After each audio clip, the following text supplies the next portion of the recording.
Jenny Madcour, County Attorney Marina Baker, Assistant Board Clerk, Jules Bailey, Commissioner of District 1, Loretta Smith, Commissioner of District 2, and Diane McKeel, Vice Chair. It's a pleasure to see all of you and to recognize you and meet you more formally. My name is Mary Eng. I want to thank you so much for your leadership in these difficult times. We are currently experiencing a national tragedy in Ferguson, a tragedy of violation of constitutional rights, of the National Guard issuing racist epithets, and of unprecedented police brutality and outrage.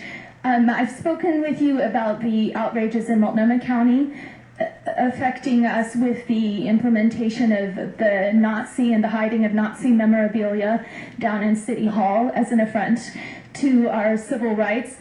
But I wanted to speak specifically about a pain compliance technique that is implemented in social services down at Central City Concern, where possibly a sleeping homeless man was filmed being arrested with a pain compliance technique that involves taking the wrist and pinching it back, or pinching it back that way such that the wrist bones crush. And we know that there's a woman who had her wrist broken by the Portland police, but I've seen this pain compliance technique used on a person known as Pinky downtown, who's a transgendered person, and I would view that as a transgendered hate crime. And one thing about social services is that if we're downtown, if we're at the county building, we're at City Hall, we're here to help, and we're here to reach out, and we're here to get our social and our intellectual and our cultural and our leadership needs met.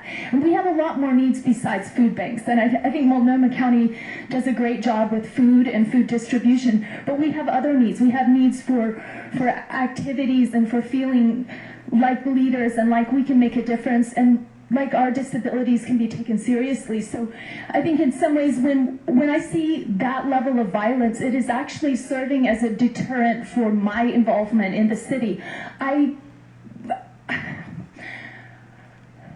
It's cruel and inhumane punishment, and it's happening in an extrajudicial context. There is not a court of law that says, now you can administer this pain by crushing this person's wrists. I watched this video last night, and I mentioned it to Ben. Ben said, oh yeah, the police did that to me. And then when my wrist was bruised, which he had numerous injuries, then they were trying to pad out the bruising on his wrist.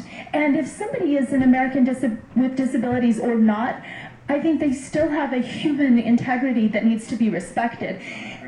And the fact that the police and security officers that use this kind of technique in Portland have absolutely no shame about the level of videographers that are out there. We've got now Film the Police, we have Portland Cop Watch, we have Joe Anybody, and they're out there making video recordings. So I hope the legal climate will increase so that we will be able to use this as electronic evidence of the brutality and of the violations of our constitutional rights that are happening here now in Multnomah County. Thank you.